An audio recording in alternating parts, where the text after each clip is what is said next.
Well, we'll talk about that set in a little bit because Okay. there's plenty to talk about there. But we want to bring in our guest pretty quickly because we have a limited window of time with him.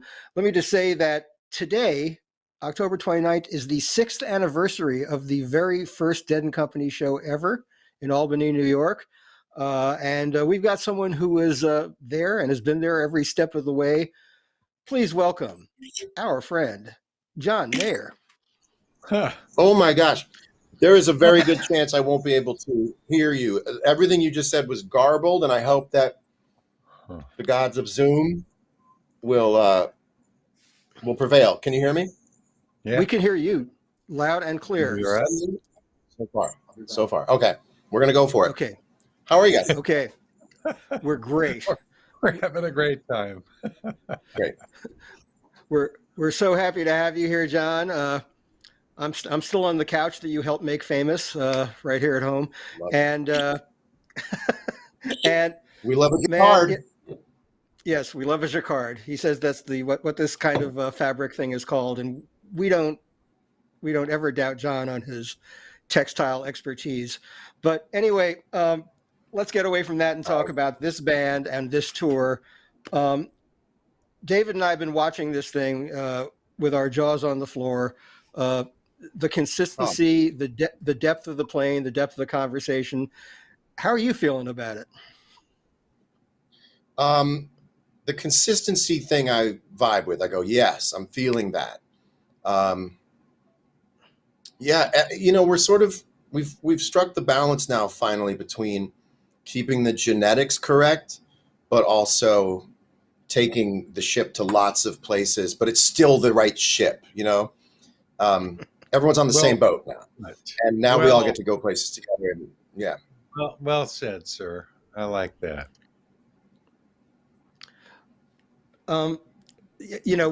We've raved about this every night, how new ideas keep getting injected into places in the music that were fairly standard, over the years. Cumberland Blues being a shining example of that, moving it into the post drum slot and finding improvisational possibilities in that song that we never thought about too much because it was Cumberland Blues. I always think of Cumberland as a country got my mojo working. I'm always playing it like got my mojo. So that's every song I have a bunch of like index cards in my head as I play. And that's one of them. I'll share that one with you. I'm always going. So to me, I'm going, I got my mojo working. And that's really where I'm coming from that whole time. Is I'm almost playing the guitar like an organ, like I'm trying to like pump a B3. It also reminds me. Remember the theme to Family Feud? Yeah.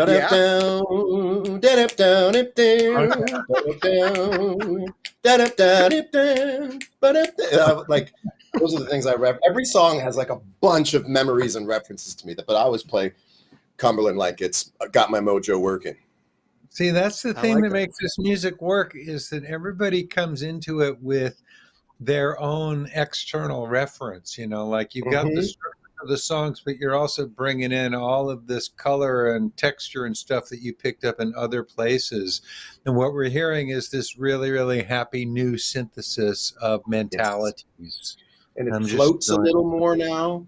It's almost like there's no one person pulling it.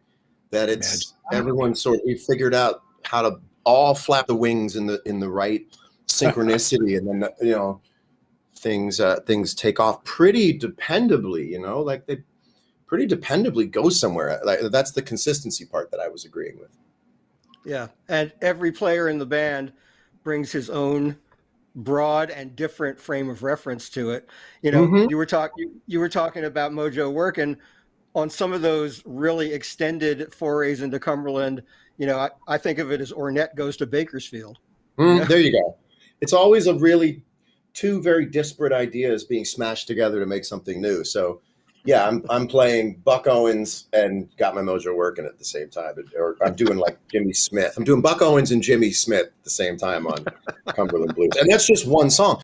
We could talk about Cumberland Blues for an hour. Every song has its own little file cabinet for me. That's really nice to hear. Yeah. David and I both caught you throwing that quote from Ray Charles, "I'm Busted," into a few tunes, both the coda of Sugar Magnolia and I think a little bit in Black Peter. That might be a coincidence. Oh, really? Wait. Yeah, that one.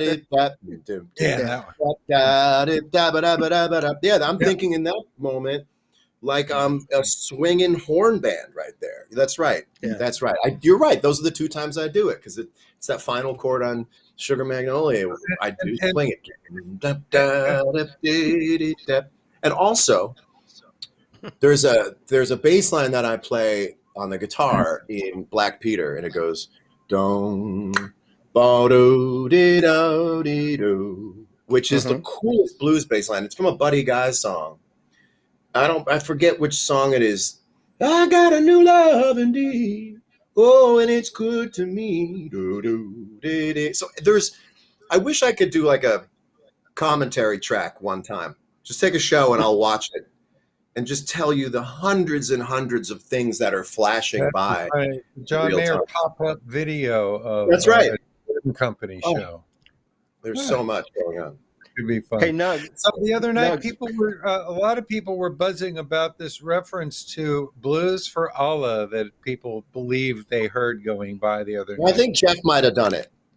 Yeah. I'm an honest dude. I'm not familiar enough with every move on it to follow him, and but that was the talk, is that he had sort of thrown that in. I've thrown a couple things in that people just have not caught, which is interesting. The other night, I want to say it was one of the Denver shows, I played the theme to the video game Halo. And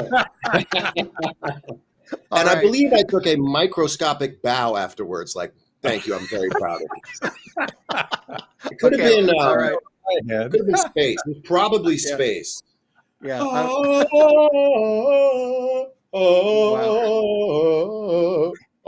You know, I think he's having a time.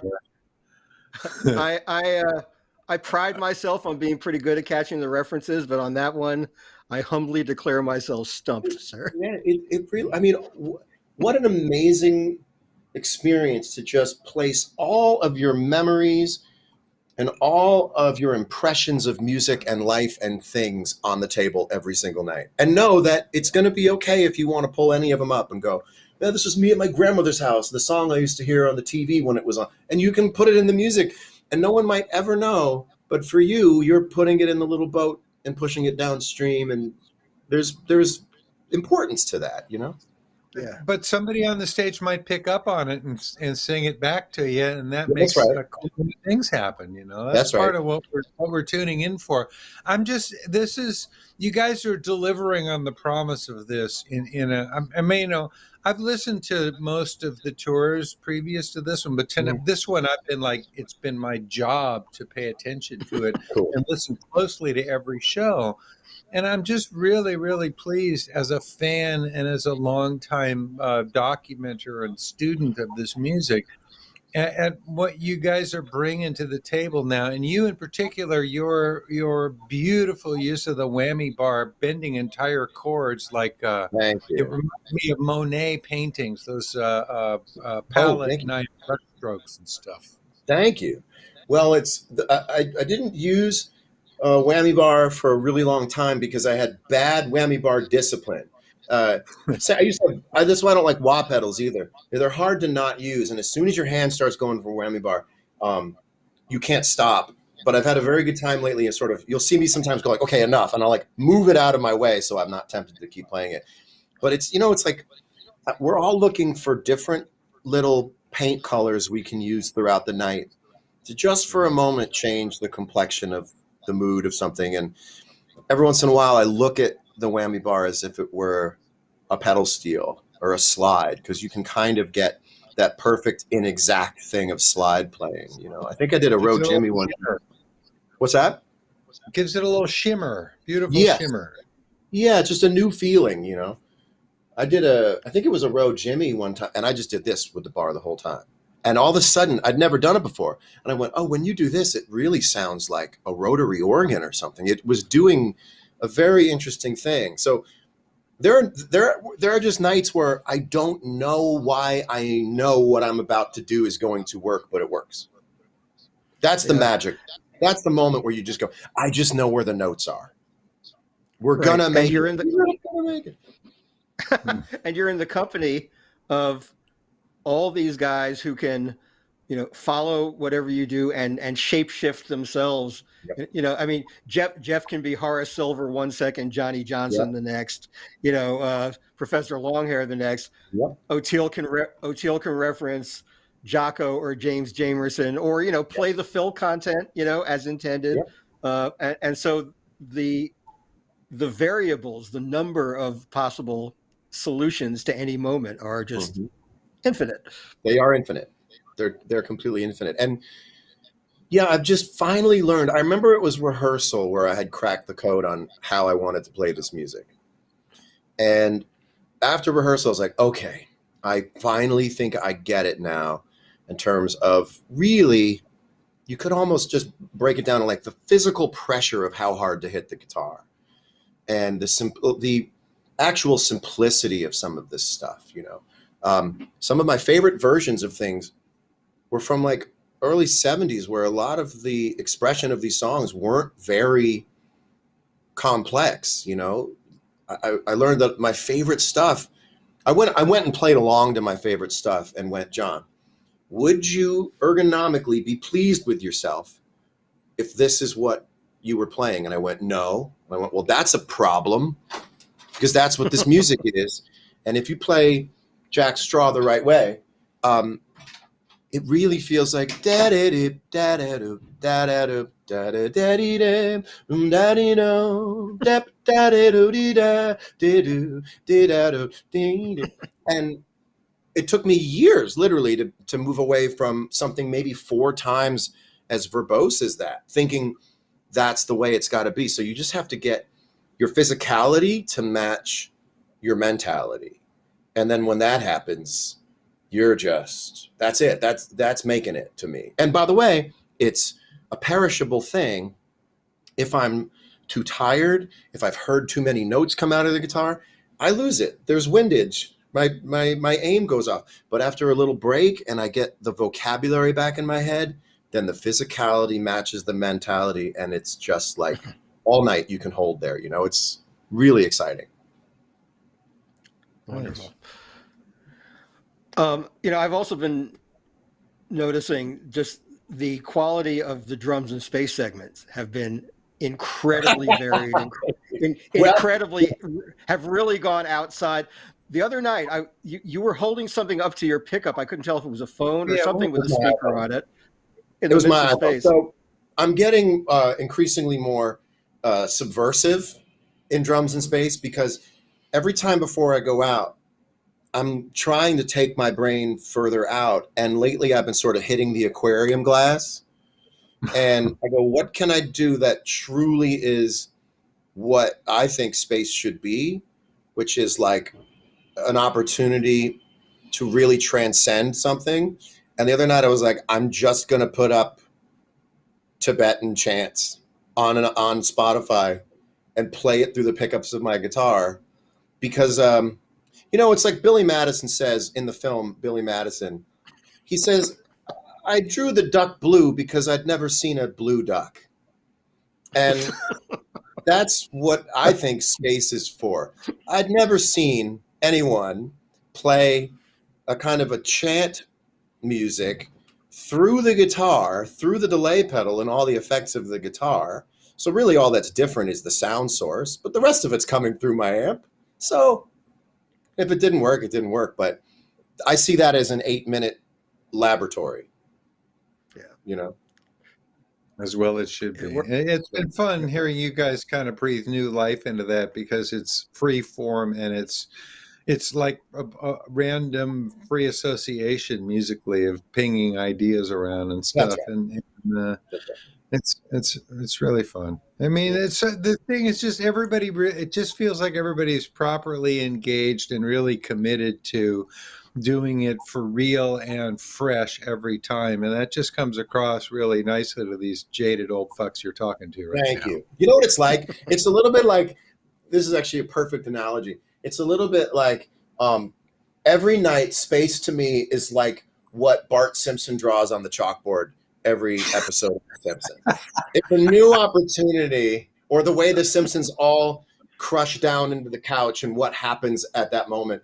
That really is to me like, well, what can our characters do tonight that will make people go, hadn't seen that one before?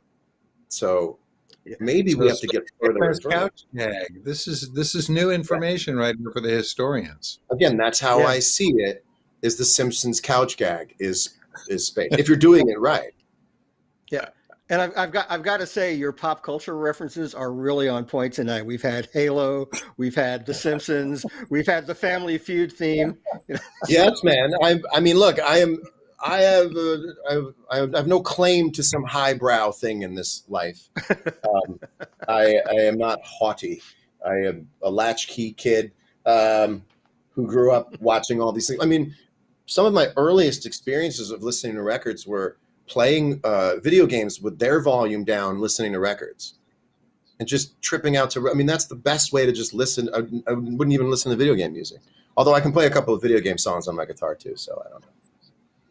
I'm just all over the place. Jaco Pastorius once told me he learned to play bass by playing along with TV theme songs. And he said, from I Love Lucy, I got Latin music. From Dick Van Dyke, I got swing. Yes. And he just named all these reference points, and that's it's all in there. It's all there in pop Super culture. Mario Brothers has a bunch of different vibes. You've got Charleston. Then you've got some swing. The underwater music was always like it's a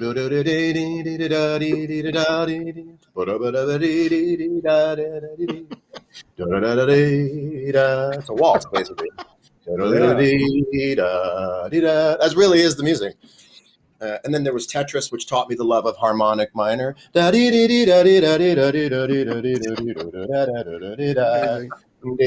Everyone.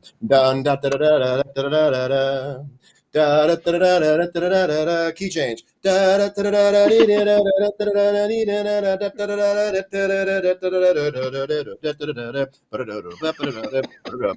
bars and then it loops. And this, friends, is why you should always tune into the Nugsnet feed between sets. You never know what you're going to learn. You knew what you get. In games. Hey, John. Yes. A few minutes ago, David mentioned that watching these shows has been our job, and what a pleasurable job. One thing you and I talked about a little bit in messages back and forth is that the focus on the job has been so total on this tour because of the conditions, the isolation and all that. Yeah. So backstage can be a very distracting thing during set break. And, we're sorry to be distracting you right now, but you're my first backstage guest this entire tour. You're the first guest I've had backstage. I thought honored. Going into it without backstage guests, I went, oh, well, this will actually be good because I'll be able to focus and I'll be able to save my voice because there's a lot of talking. And then it wasn't long. It was maybe like the second show I went, oh, that's a crucial component in this is fellowship and visitation. And so even my tour manager's here to get me, to tell me I need to go back on stage. Walking in 5. Right. Okay, walking in 5. Yes. Okay. I'll go to the bathroom after the show. It's fine, guys. But it turns out, yes, it turns out that having people come into your room and bringing the vibe from outside in, they'll come in with their drinks, their eyes are different shapes, dude, that first set, and you do catch all this extra energy that a lot of the music gets its cues from. And so I do miss now. I would trade a little bit of wear and tear on my voice for that energy input from people coming backstage. And so there are ups and downs of it. I think in one way the music is really disciplined, but I wish we had some input from what's really going on out there. And it's tough to work in that vacuum. Yeah. O'Teal told us that the other day. He said that being on stage with you guys is his refuge from the isolation. That's the only time we get to hang. Yeah. It's up on stage. And so I think, maybe if we're being like,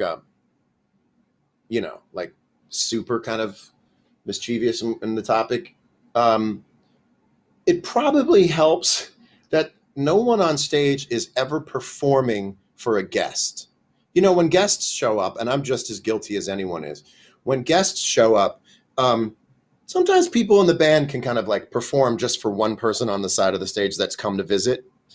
And there's no skin in that game whatsoever. So everyone's sort of just been playing towards each other, which is really cool. I know that sounds like a really subtle or, you know, a subtle observation, but I think that does, it's like there's no one to play for but your friends. You know, you're not taking the stage as a result of being amped up from all these people. You're going like, let's enter the music because that's the only time we get to go outside is to run around in these songs. Right. So, well, you've all been doing a fantastic job. You know, the appreciation for the music, both on the part of the band and the audience, has never seemed greater, you know, because of what we've been through this past year and a half. Good. You know? Yeah, for me too. For me too. And we just finished our first of 6 sets. I'm looking at that like set 1 of 6. And we're going to go do set 2 of 6. So we're taking it. I actually like this real slow work up to something. So I think second set's going to be really fun. With all due respect, John, I wouldn't consider the set we just heard to be a slow work up to anything. That was a hit the ground set. Again, physicality matching the mentality. And my mentality is like, let's be here. And the physicality is like, woo, woo. And when that locks, which could be at any moment, that'll be fun. We'll have liftoff. I'll have liftoff. Cool. Well, you know, we can't express enough how much we've enjoyed this and how much we've enjoyed the entire tour and having these moments with you. Please come on Tales from the Golden Road for one of your famous tour debriefs afterwards. I would love to. I don't think I did the last tours one, and I owe it to you, and I will do it. And thank you guys for your acceptance. Means the world to me. David, you have been. David sends me little critiques over text, like critiques, and I dig them. He spares no words. He'll come at me and he'll go, and I'll go, yeah, you're right. That's the wrong lyric. That's the wrong. So he's sort of like my coach. He's my gymnastics coach. But you guys have been so. And by the way, and you've been nothing but sweet. By the way, David, I'm just saying. Thank you. You guys have been. What's that? It's meant to be constructive engagement, sir. It's really fun. It's really, really fun. So you guys, your acceptance of me and the whole community's acceptance of me has changed my life. It really has changed my life. You know, you earned that acceptance very early on, and you just keep confirming how much part of all of us you are. Thank you. Well, it means it. Honestly, it doesn't happen, but I don't have the words for it.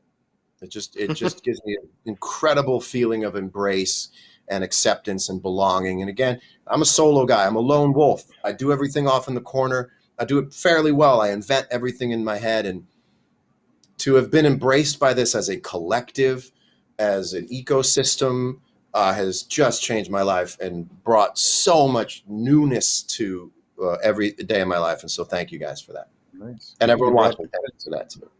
Yeah, and I can't wait to see what it brings to your music, as I've seen happen. You know, when you go out on tour next year behind Sob Rock, it's going to have a little bit more of this in it. It's percolating through.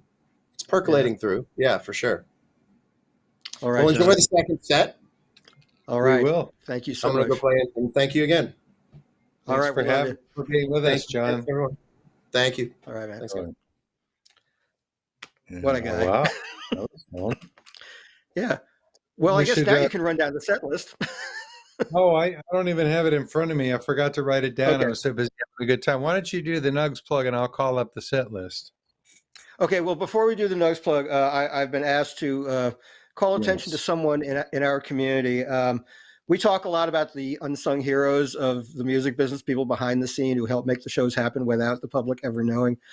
One such person for many years in our world has been a gentleman named Rob Lawson, who has been Bob Weir's longtime driver and friend and right-hand guy, and a really, really wonderful guy. And driven Bobby since 1987, I think. So over the decades and who knows how many miles, he's gotten Bobby to those shows safely. And right now, we'd like to call on this community to send Rob your positive thoughts, your good energy, your prayers if you are a praying person, because Rob can use them right now. And Rob, we just want to let you know we love you so much. We're thinking of you, and the community is surrounding you with love. So thank you for that moment. Okay, so the set list was, courtesy of Reddit, by the way, playing in the band, into Deal, into All Along the Watchtower. I'm telling you, that's not a typical first set, friends. Playing in the band, Deal, All Along the Watchtower, Mr. Charlie, Ramble on Rose, the super fast version of They Love Each Other Again, and a High Time, and then a return of Playing in the Band. So, as I say, an atypical first set, and quite satisfying in the improvisation and the intensity departments. Yes, indeed.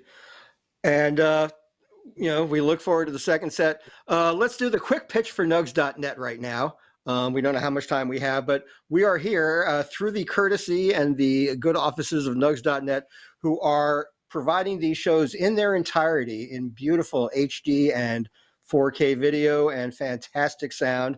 And you can avail yourself, if you have not yet done so, of entire shows by going to livedead.co. And that you can purchase the entire tour. You can purchase individual shows a la carte, and you can watch each show for 48 hours after you commence watching it. So you have a feast of great viewing and listening ahead of you. And you can also find out about the vast abundance of things nugs.net offers by Dead and Company, by other artists. They have a streaming service. They have downloads. They have all kinds of ways you can access a fantastic library of music. So we recommend you do that heartily. We do indeed. It's been there's a collaboration with Sirius XM that's going on now, where you can subscribe to a certain Sirius XM program that gives you access to the nugs.net library as well. You know, the convergence of broadcast and streaming and on demand and stuff is making these collaborations between different kinds of services make more sense and bring more variety to the listener. So livedead.co is a place you can go to find out about all of these options for how you can get this music delivered unto you visually and audially. Indeed. And while we're waiting for the band to come back to the stage, I've actually pulled up a few tour stats to fill some time because we knew our time with John would be limited. There's a really cool website, fan-operated website called deadandcodb.com. And they are, those obsessive fans who are compiling all these little details about the shows, listing all the songs played and in what order and how many times songs got played during the tour. There have been 117 different songs played on this tour during the 28 and a half shows we've seen so far.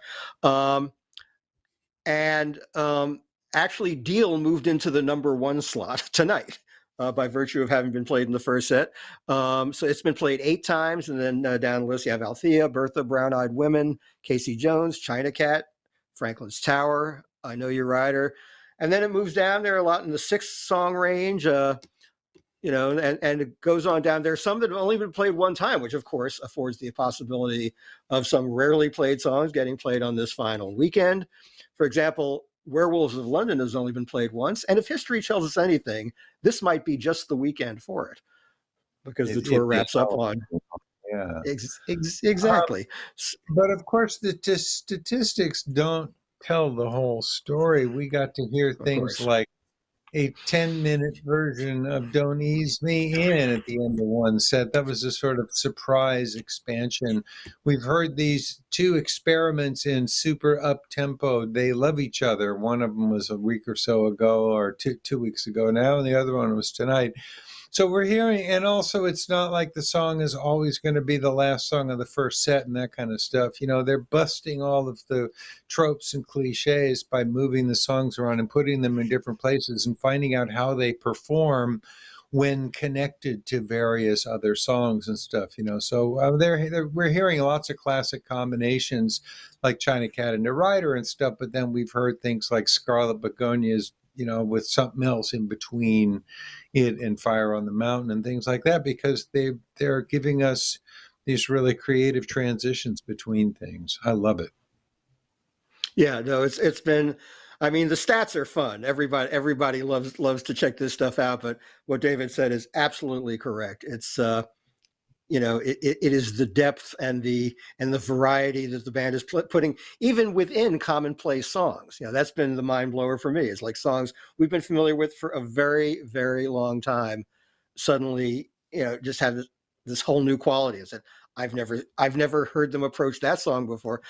Bobby's vocal on "Ramble on Rose" tonight was such a delight. There were lines that were sort of almost half spoken, and lines he sort of shaded in a really different way. And it's like everybody's just on their toes. That's what you want from this music: is everybody thinking in real time and adapting to the moment. And this band has done nothing but that for the entire tour. Right, Bobby makes an audible, and everybody shifts into reggae in the middle of All Along the Watchtower. That was kind of cool. Yeah, that's happened before, but really, really cool. Yeah, and some nights that'll happen, some nights it won't, and that's part of the fun of it too. That there are no standard ways to approach these songs. There are the basic structures of the songs, and each one of them becomes just a wide open playground. Yeah. Lovely. So we're now in the vamping portion of our program, but after a conversation with John Mayer like that, I ain't complaining. we had such a really good time with John.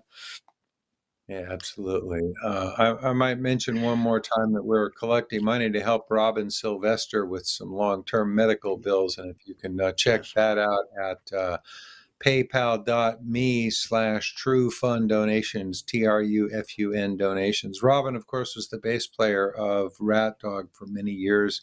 He's a lovely human being. I've recorded and performed with him dozens of times in the last 25 years. So this is a personal crusade for me to keep Robin healthy for the sake of the music and for all of us. So if you can kick in a few bucks to help him, we've got a long-term goal of $100,000, and we're about a third of the way there. PayPal.me/trufun donations if you can kick in a few bucks for Robin. Thank you. Indeed. And since we're always happy to call attention to worthy causes, let's also give a shout out to our friends at the Rex Foundation and at Headcount, who are major partners of Dead and Company, have been since the beginning. Of course, Headcount has been running Participation Row at all the shows, which is following Headcount's mission of voter registration, voter education and awareness, and protecting voting rights. But they also make space available to local community groups in each of the cities that the band plays, and are a fantastic resource for our community. So we encourage you to support them. Of course, the Rex Foundation has been part of the Grateful Dead family for going on 40 years now, and they are coming close to their goal. They hope to hit it maybe sometime early next year, of $10 million in grants written. And those grants go to everything from arts endeavors to environmental causes to educational initiatives. You can go to rexfoundation.org, of course, and find out what they're doing. Find out how you can both donate directly or how you can volunteer to help out good causes. And of course, you can always go to shows that are benefits of the Rex Foundation, or where the artists are kicking down some money to the Rex Foundation, as so many bands have done. It used to be a strictly Grateful Dead enterprise, and now the entire Deadhead and jam band community has kind of chipped in and become supporters of Rex as well. And that's a wonderful thing. Yes, indeed. And you can also, lights are out. It's time to go back to the show. Enjoy the music, everybody. We'll talk to you tomorrow evening. Night.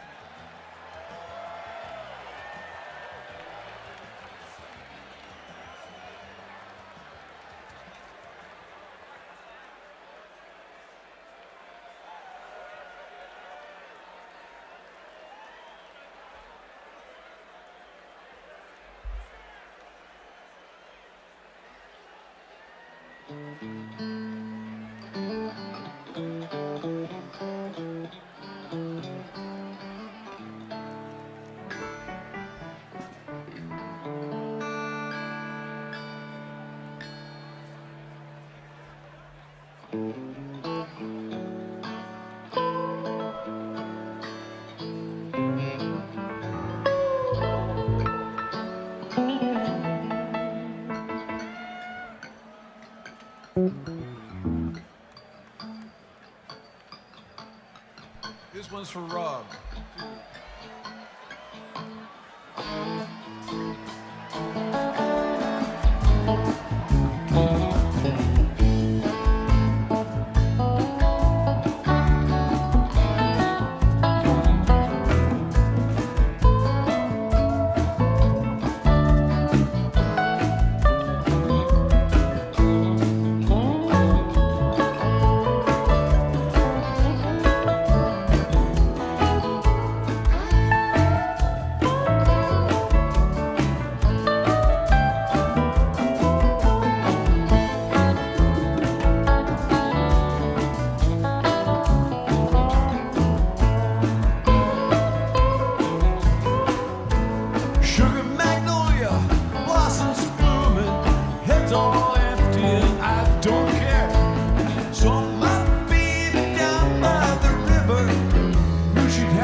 Caught up in sunlight.